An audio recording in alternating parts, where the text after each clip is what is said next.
the 3 ways in which we try to cope with stress using these different parts of the brain. First of all, what we tend to do is to tend and befriend in a stressful situation. So we try to use our higher brain to solve an issue via social interaction or logic.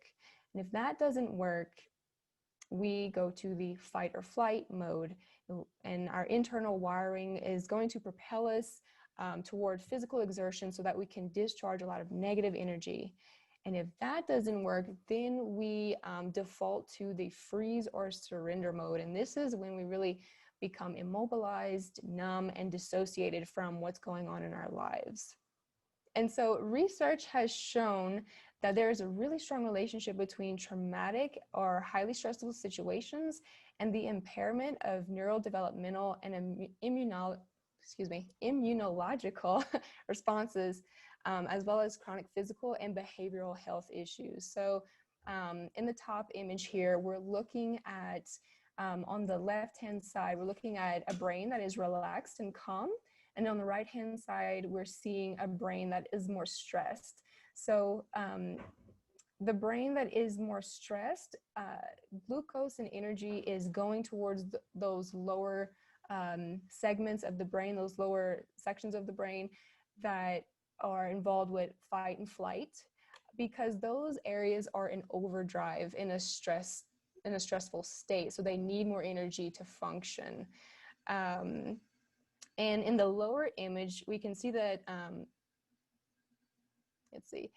it's really important to implement these coping strategies, because when we connect to our body, we're connecting to these parts of the brain and the nervous system that tell us that we're okay, and it grounds us.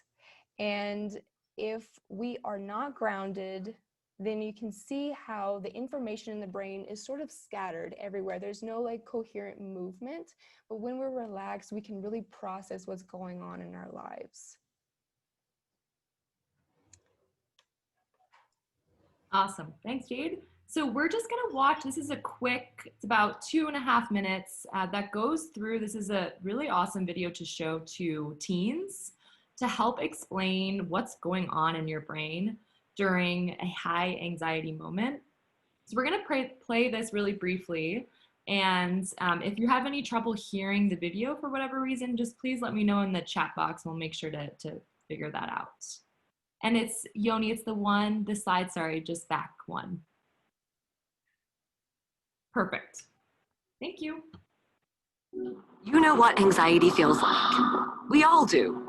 Everyone experiences anxiety in some way or another. It's something that connects all of us together. Why we feel anxiety and what it really is, that may surprise you. Without anxiety, we'd all be in serious trouble. As soon as your brain senses you're in danger, a little piece of it, called the amygdala, kicks in. It gets your body ready to react. That could mean fight, run away, or shut down. It's called the fight, flight, or freeze response. This reaction goes back millions of years to our distant animal ancestors. Animals whose amygdalae were more sensitive to danger were more likely to stay alive and off the menu. Over millions of generations, this developed into the system we all know as anxiety. So you see, anxiety itself is not all bad. But when there's no immediate life or death threat, and your amygdala keeps telling your body that you're in danger, that's when anxiety becomes a problem. Your amygdala doesn't know the difference between getting eaten and public speaking or failing a test. Human society has only existed for a relatively short time. It's messy and complicated and confusing, and our amygdalae just haven't had time to catch up. So sometimes, when we're in uncomfortable situations, our brains misread the risk and overreact.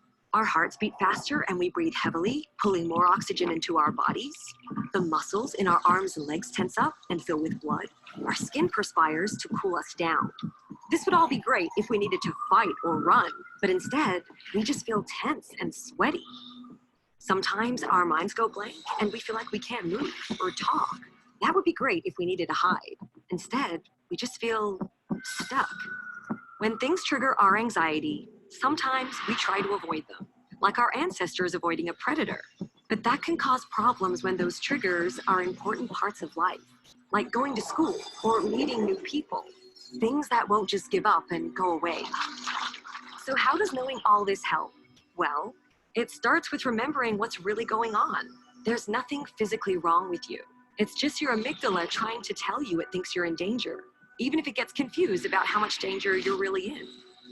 Understanding why we feel anxiety is an important step in learning to manage it. Awesome. So I think this video does a really nice job, first of explaining the brain science behind anxiety and what's really going on. But I think it also helps to kind of create a norm around the fact that, we're all human beings. We all experience anxiety, and it might look different for each of us. I know when I tense up or get anxious, I feel my heart race, I get the sweaty palms. Whereas for Jade, it might look completely different. So I think it's just really important at our schools and to help our students understand that it's normal to feel this anxiety, but also to be able to name it. Like they said in the video, you're not necessarily getting, back years past when we thought, okay, we actually need to run from something, right? It's now different. It's because you're standing up in front of your entire classroom, or you're about to take a big exam that really means a lot to you. And there's a various amount of different things that are going to cause stress, but being able to label that and find ways to manage that is what's so critical. So that's what we're going to get into in just a little bit here. And this is just another quick video. We're not actually going to play it today, but this is another great example of the fight or flight response and what's going on in the brain, but it's better to play for elementary students, younger students. So this is another video that is going to be accessible in the PowerPoint slides following this forum. Okay, so really quickly, we're all gonna do a little demonstration together. So this is a hand model of the brain explaining the flipping your lid. So has anyone, and I know some people have their videos off, but has anyone heard of the flipping your lid before?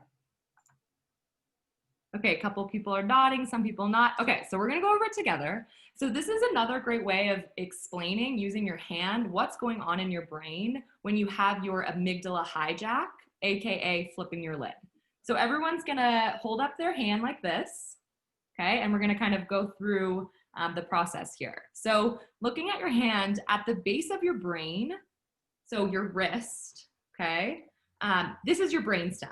So it's responsible for basic things like breathing, keeping your heart pumping, all of your basic needs. Now, you're gonna go ahead and you're gonna take your thumb and fold it in. That's gonna sit in the middle here, and this is supposed to act as the amygdala. So this is really what's responsible for sensing danger, telling the brain and body, this is your fight or flight response, basically. Now, you're gonna take your fingers and you're gonna fold them over that amygdala. So this is when you're in sort of your calm mind state, you're in your safe zone. So your fingers here are acting as your prefrontal cortex. So that diagram that Jade mentioned earlier, that's that green, the top of the diagram. That's the part of the brain that helps us manage emotions and complex decisions. So it's that part of the brain that's saying, hey, you're actually okay. You're not getting chased by a lion, right? And then let's say you do experience anxiety, or you have a fear or danger, or COVID-19 happens. In a lot of the cases for us, we're gonna flip our lids. So now everyone's gonna flip your lid, so you're gonna pull your fingers up. This is what flipping your lid is called. This is when your amygdala is like siren mode, like fight or flight response. It goes offline, and this is actually what prevents us now from being able to make thoughtful decisions. Our prefrontal cortex is now hidden, right? It's blocked. So it's really hard for us to process emotions.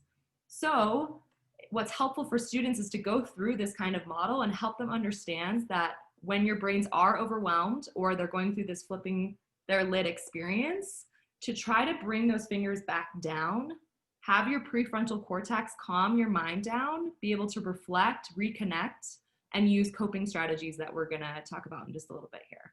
So I think that's just another great way. I mean, the video is amazing to sort of explain what's going on, but just another method that you can use to explain what's going on with the brain. Go ahead, Yoni.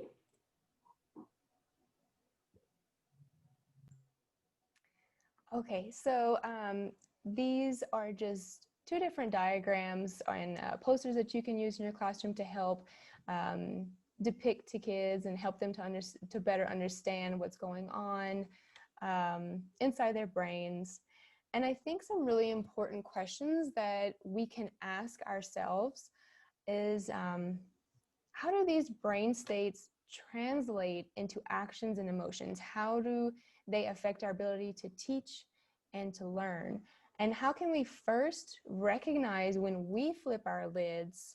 How can we move through difficult emotions that might come up when that happens? And then how can we look upon ourselves and our students with compassion, knowing that they too are probably undergoing a lot of stress right now? And so I know that that was a lot of information. And if you guys do have any questions at any point, please feel free to just type them in the chat box and we will save them for the end of the forum if we have time.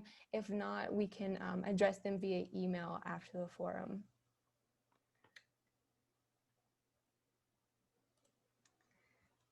Okay, so we know that there are a ton of different ways that we can take care of ourselves. And when we talk about self-care, what we're actually talking about are coping strategies rather than coping mechanisms. And you might be asking, like, what's the difference between those two? Well, coping mechanisms can often be ways in which we dissociate from life, whereas coping strategies are ways that we can engage with life and allow stress and emotions to come up and then move out, right? And neither of these are wrong, but if we get stuck in our coping mechanisms like watching TV or playing video games to distract ourselves, or eating junk food, drinking alcohol to assuage the emotions, these behaviors can really become dysfunctional. And when we utilize coping strategies instead, we are able to decrease the stress-related cortisol levels that build up in our systems so that we can effectively process those emotions. And this is really essential to understand because so many of us experience stress and we need to have effective tools to cope. It said that nearly half of all teachers report a high level of daily stress and that it's a problem. It's feeding a burnout crisis that requires immediate action. So the message here is that we really have to start extending compassion to ourselves and to our students and to our colleagues by addressing the elephant in the room of teacher mental health and the importance of self-care. And not only this, but our students really deserve mindful, present, and whole teachers who can better hear them and support them on their own difficult journey to adulthood. And has everyone heard of the term compassion fatigue? It's kind of a buzzword right now. Yeah, some people are nodding, okay. So Chris Stratter from Aurora Public Schools defines compassion fatigue as a state experienced by people in distress, an extreme state of tension and preoccupation with the suffering of those being helped to the degree that it creates a secondary traumatic state of stress for the helper. So in other words, we are taking on the pain and stress of our students, our colleagues, and our neighbors. And this is why it is so very important to set those personal boundaries. Teachers or anyone who is serving others, they're inevitably going to absorb the stresses and traumas of those that they are helping. And when you absorb enough stress, then you enter into survival mode. And when you're in survival mode, it is very difficult, nearly impossible sometimes, to have enough capacity to care deeply about the needs of others.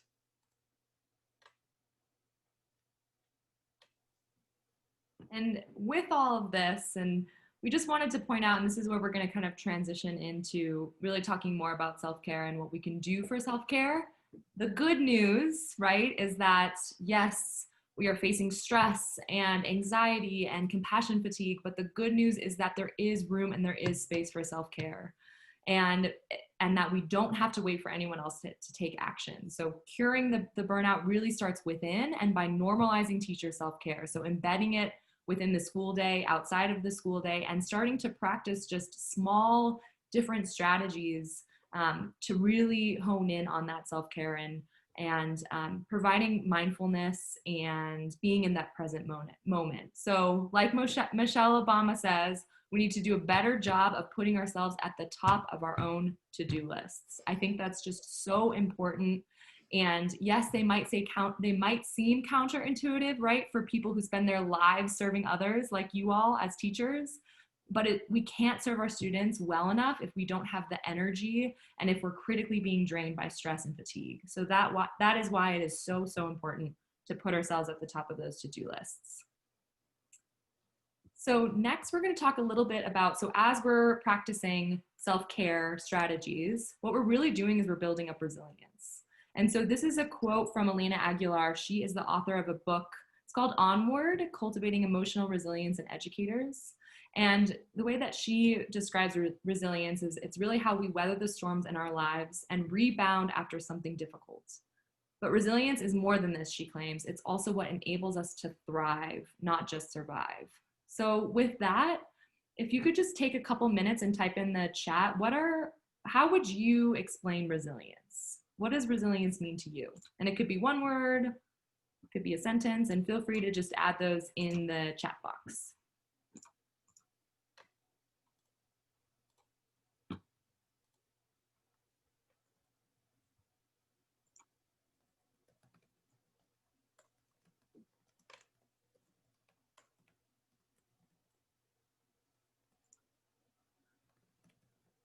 Okay, Anna said grit. Being able to bounce back. Yeah, perseverance. Tanya, yeah, the ability to bounce back and persevere, bounce back. Perspective, yeah, I like that, Zana. Yeah, all about perspective and mindset. And then Deb said being able to experience trauma and grow through it. Being able to come back with new perspective or learning from an experience. Yeah, I think that's really big, is the learning portion of it. Jade, can you say yours out loud? Yeah, so we say lâche pas la patate, which means don't drop the potato or don't give up. Oh, I really like that. I think I might do a little work on pronouncing that, but that's great. And then Wendy said having coping mechanisms, hopefully that promote health to handle challenges. Yeah, that's great. So this next slide is just one other example of resilience. So it's actually from Random Acts of Kindness Foundation, and I think it's a really just nice way of explaining that resilience is the ability to struggle well. So it's really about this idea of sort of the struggle versus the good struggle, right? Resiliency doesn't necessarily mean that you're not struggling at all. It just means that you're struggling well, that you're able to embrace life challenges and grow from them and learn and to cope. So that's another great definition of resilience. And so like Ellen said earlier, the message here is to first fill your own well so that you and others who are thirsty may drink from it, right? Because we can't give what we don't have. And so ways to really give back to ourselves includes like breathing exercises, a quick walk if you're feeling anxious or depressed, standing and stretching. And these are all ways that we can connect to the body, that we can ground. We can also think about positive moments that made us smile, calling a friend just to say hi, writing down things that we're grateful for, partnering up with someone at school, or having a happy half hour at work. And these are all ways that we can connect emotionally so that we can move to those higher thinking levels. And other strategies might include things like trying to identify what triggers you, getting enough sleep, watching what you eat and drink, staying organized, meditating, practicing visualization, and also laughing is really, really important. And so what we'd like to know right now is, how are you taking care of yourself on a day-to-day basis? Just feel free to go ahead and type in the chat box. How are you taking care of yourself on a day-to-day basis?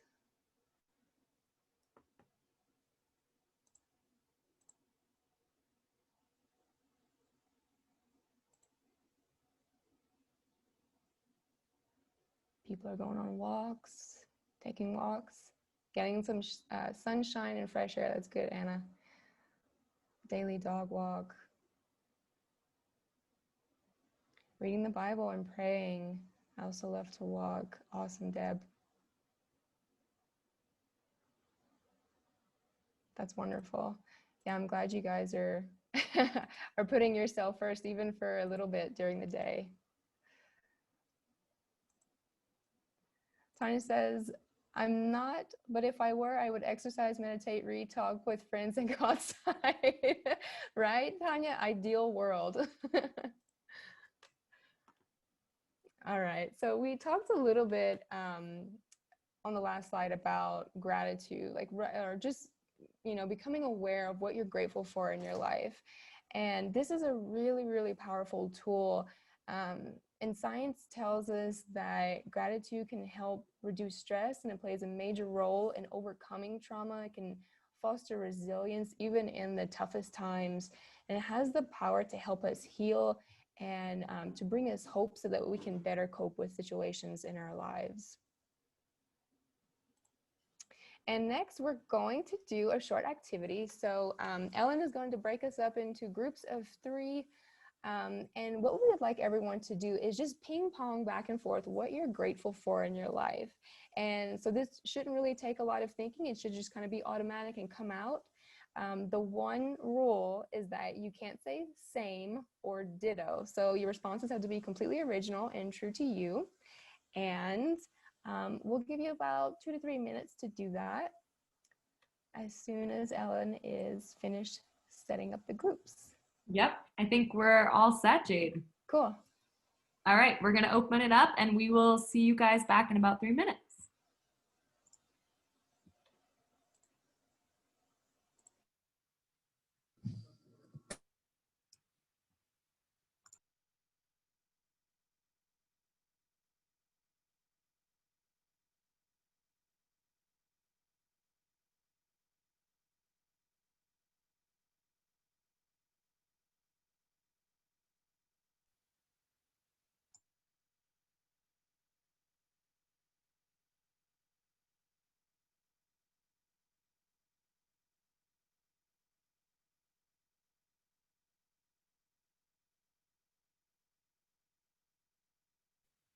Pauline, are you able to join in the breakout room?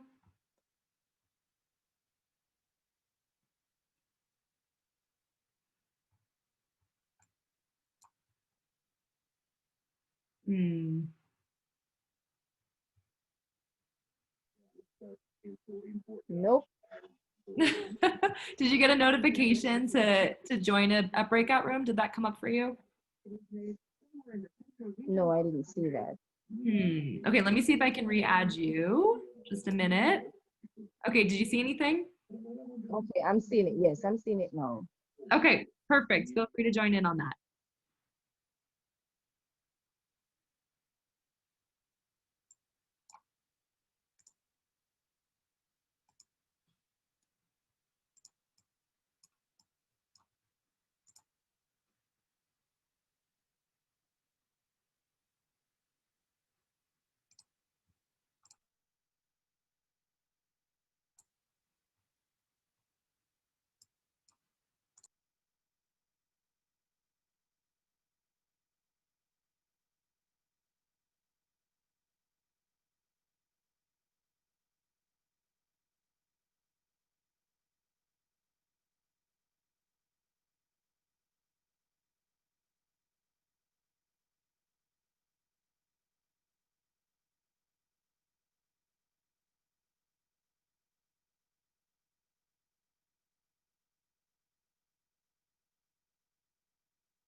Hopefully no one got cut off. I feel like whenever we close out a breakout room, someone always gets cut off. Yeah, so how was that for everyone? Did anyone realize that they were grateful for something that like maybe they haven't paid a lot of attention to, or maybe someone they haven't paid a lot of attention to, or I said like you guys at GSN as coworkers, like, you know, we don't get to see each other a lot now, but at least when we do, it's always happy and work focused, and how much it differs from being in public education. we're thankful for you too, Donna. Anyone else?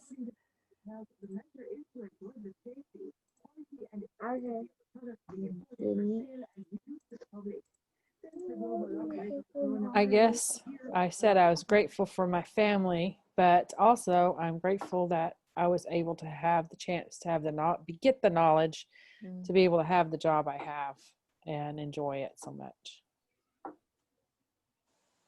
That's awesome. Thanks, Brenda. Okay, so let's move on to the next slide. And it's so, it's important for us because a lot of times we tend to focus on the problems in our lives, or like what's going wrong or what we perceive to be wrong. But it's also really, really important for us to start focusing on the joy, because a lot of times we don't do that. It's almost like talking about our problems is sort of an addiction, right?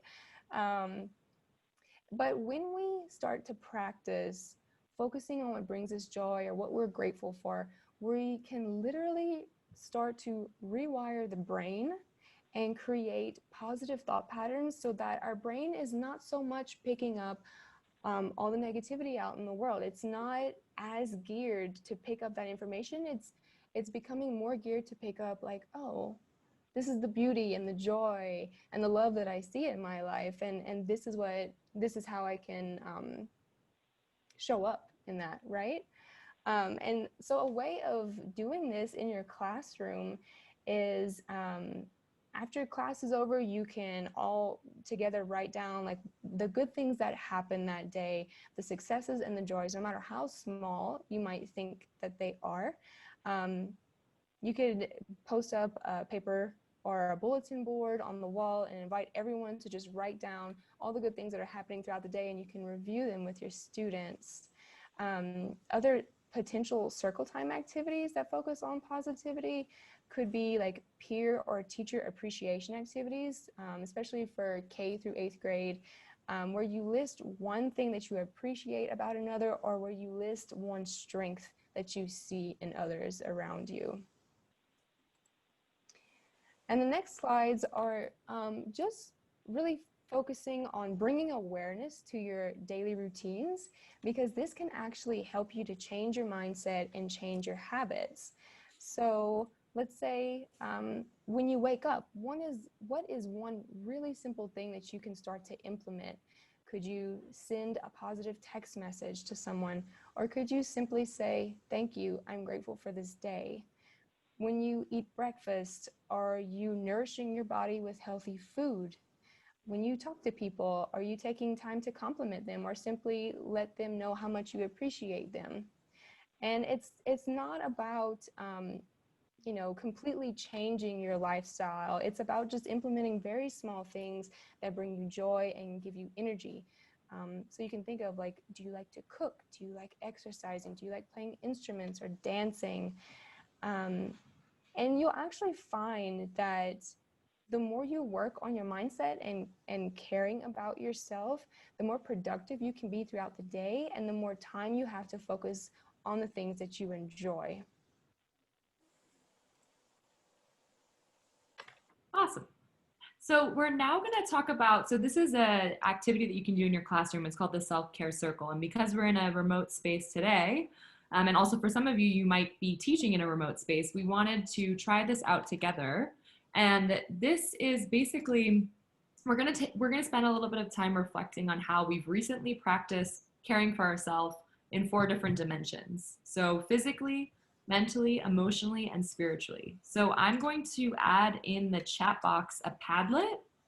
And so you should be able to, sorry, I'm just gonna add this in really quick for everyone.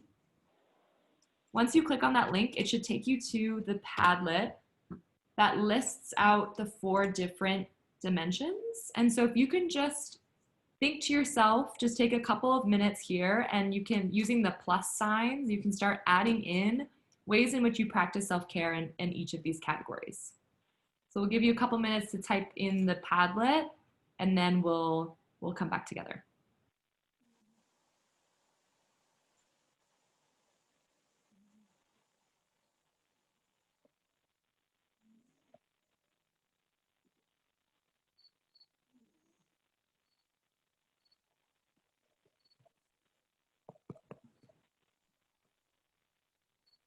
I'm going to start sharing some out loud.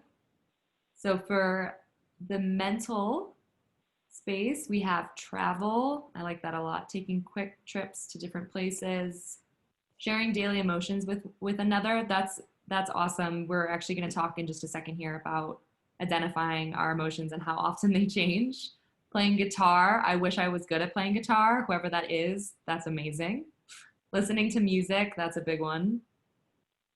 In the physical area, we have a lot of walking, doing physical activities like stretching, aerobic exercises, walking throughout the day. I think that's a big one, is just, you know, finding time throughout our busy schedules to just take a step outside and just go, you know, whether that's walking around the block or going on a hike and just getting outside and being in the fresh air. And for the emotional area, this is a big one. Again, sharing emotions, talking with a therapist, talking with other people, gratitude, talking to friends, just allowing emotions to happen. Yes, I just think that's so important, right? It's like, if you feel angry, if you feel sad, you immediately are like, I shouldn't be feeling angry, I shouldn't be feeling sad, but just allowing those emotions to actually happen and take place are actually just extremely healthy. Watching movies that allows me to feel different emotions. Yep, that's a big one, especially during COVID times. A lot of movie watching. And then spiritual, we have listening to music, breathe, meditating, Bible reading, prayer and coffee, mindfulness, and being outside. And so I think what's also so fascinating about looking at these different areas is that they all sort of intersect, right? So for some people, you know, we saw like sharing emotions came up a couple of different times, but in different areas. And just, if Yoni, if you don't mind just clicking to the next slide, just I think helping students recognize that too, that, you know, our own self-care strategies are going to be different for every single person.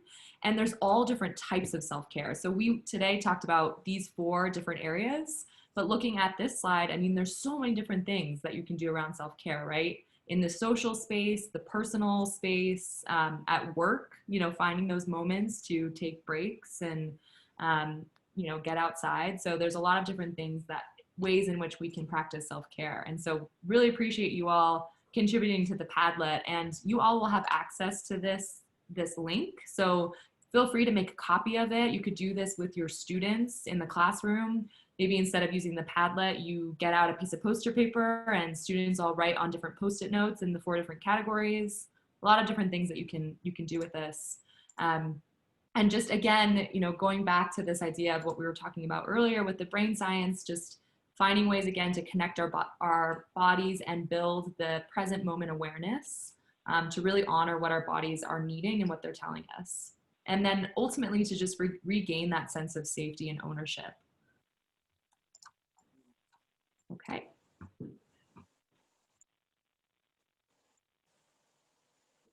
Jade, you're muted. I did it again. I'd like to come back to the topic of laughter.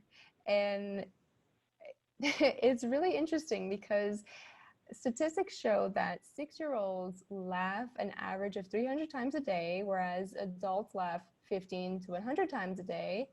So my question when I read this is like, what happened? Where did we stray? You know, where did we go wrong? And how can we become 6 again?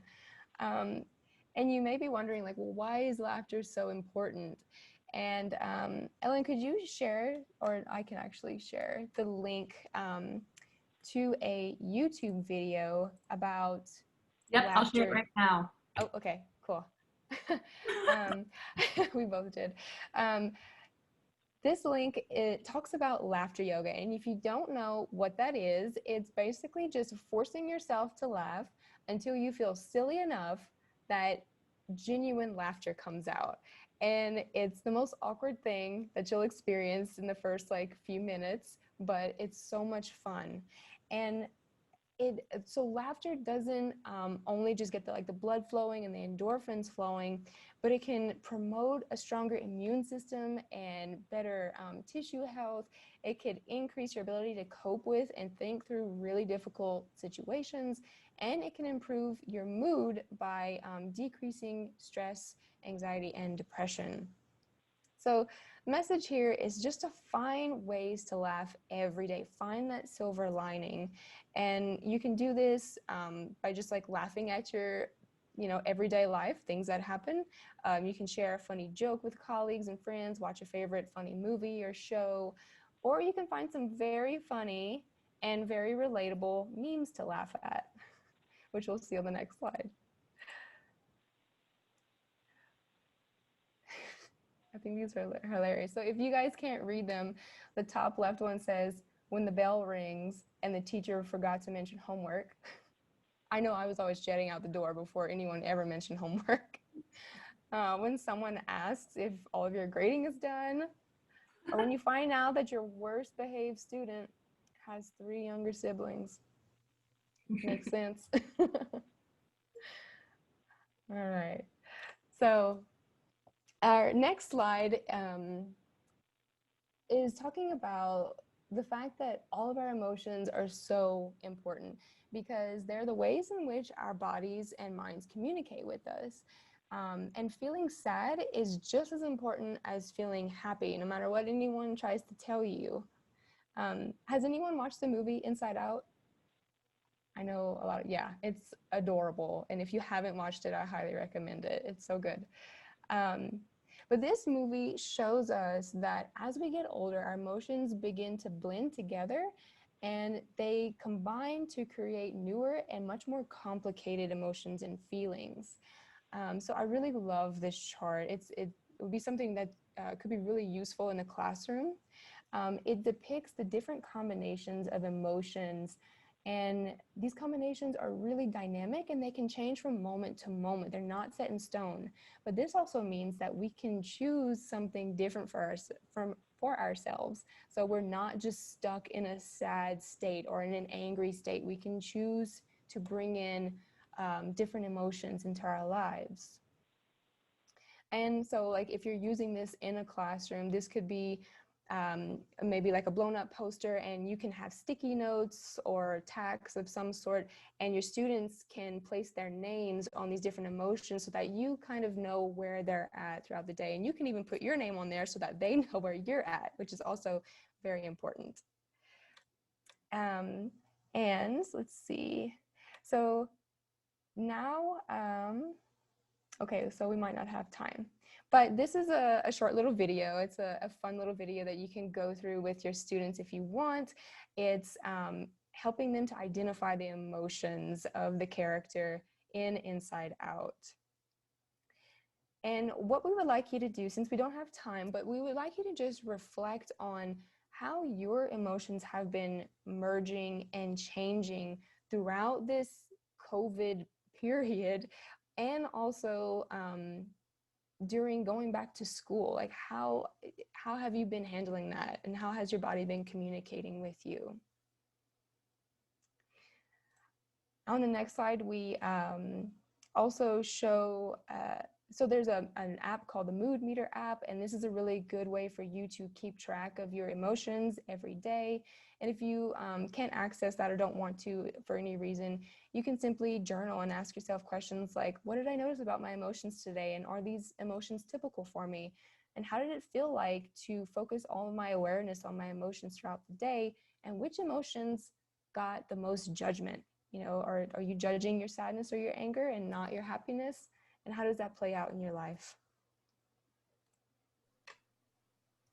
And then these next couple of slides are just some additional self-care resources. So we're gonna actually share a link to a Google document that will include all of the resources and videos that we shared today. So everyone will have access to that. And these are just some additional articles and strategies that we think would be really helpful when implementing self-care.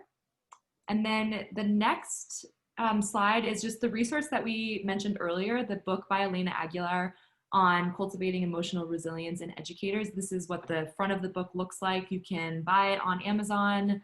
It's pretty popular right now. And so if that's something that maybe your school district is interested in purchasing, or just you personally, this is a great book around resilience and self-care. And then, so of course we talked a lot today about, our own personal self-care strategies as adults, but the strategies that we shared could also be integrated in the classroom as well. So these are just a couple of different ideas of ways that you can continue to implement self-care in the classroom. And so feel free, we'll share these slides after the forum today, but just feel free to look through these lists and just also think about ways in which, you might already be implementing self-care at your school district, or ways that you can, team up with your staff and find new and creative ways to integrate self-care. You could have daily themes like a Mindful Monday or Wellness Wednesdays, and maybe on those Wellness Wednesdays, you have like a 10-minute yoga class or physical activity breaks. But then maybe also finding time during your staff meetings where you practice self-care strategies, or maybe everyone writes a appreciation note for another staff member. So just, again, finding those ways to both integrate it during, when you're in the classroom with your students, but also with each other and with your staff. And then if you are interested in using some curriculum around self-care, this is a combination of both Generation Schools and Random Acts of Kindness that specifically hones in on the self-care topic. So we just wanted to provide that list to you in case you're interested. And then a couple of other logistical things. Again, you'll have these slides afterwards, but if you're interested in our upcoming forums, again, they'll be happening monthly. You can, this first bullet point here, click on that link and it will fill you in on all of our dates and upcoming times. This SEL forum resources Google Doc that I was just mentioning has all of our resources shared from today. And then we're just gonna continue to add resources for every forum on this document. So I'm gonna share it right now. That was the link that was just added. So everyone should have access to that. We're working on a SEL Forum Facebook group. I know not everyone uses Facebook, but if you happen to still be using it, we'll be also including a group and sharing resources and discussions there. If you're a school district that partners with us, we do have some new units added into Schoology, coping with crisis and exploring culture, identity, and social justice. And this is actually the topic that we're going to be focusing on for October. So if you are interested in our units and maybe want to explore those further, feel free to contact me or Jade afterwards. We're happy to talk more about those and what's available.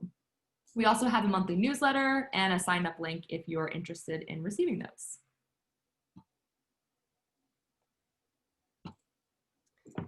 And so now we would like to have everyone just type really, really quickly in the chat box one appreciation, one apology, or one aha that you took away from today's session.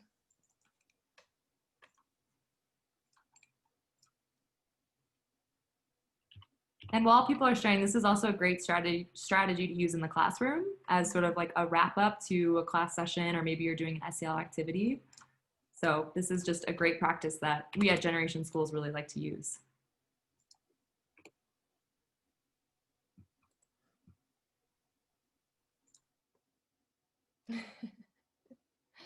Emotions are indeed okay.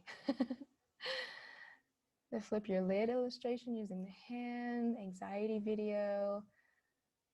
And it says a level of resources and focus on anxiety and strategies to use. Flipping the lid, yeah, that's really, really useful, especially when you're trying to teach kids emotional awareness. Being silly is okay. Yeah.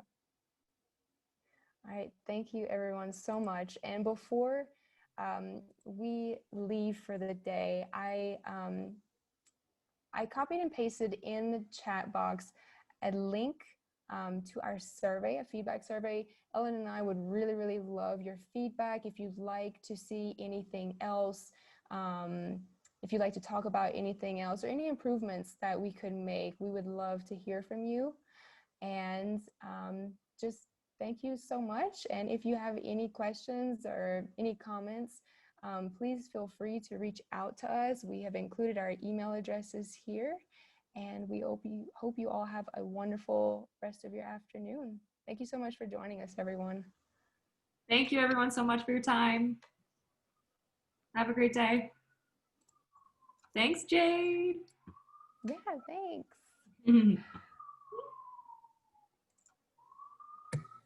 Thanks, Lindsay. Thanks, Beth. See you later. Thanks for joining.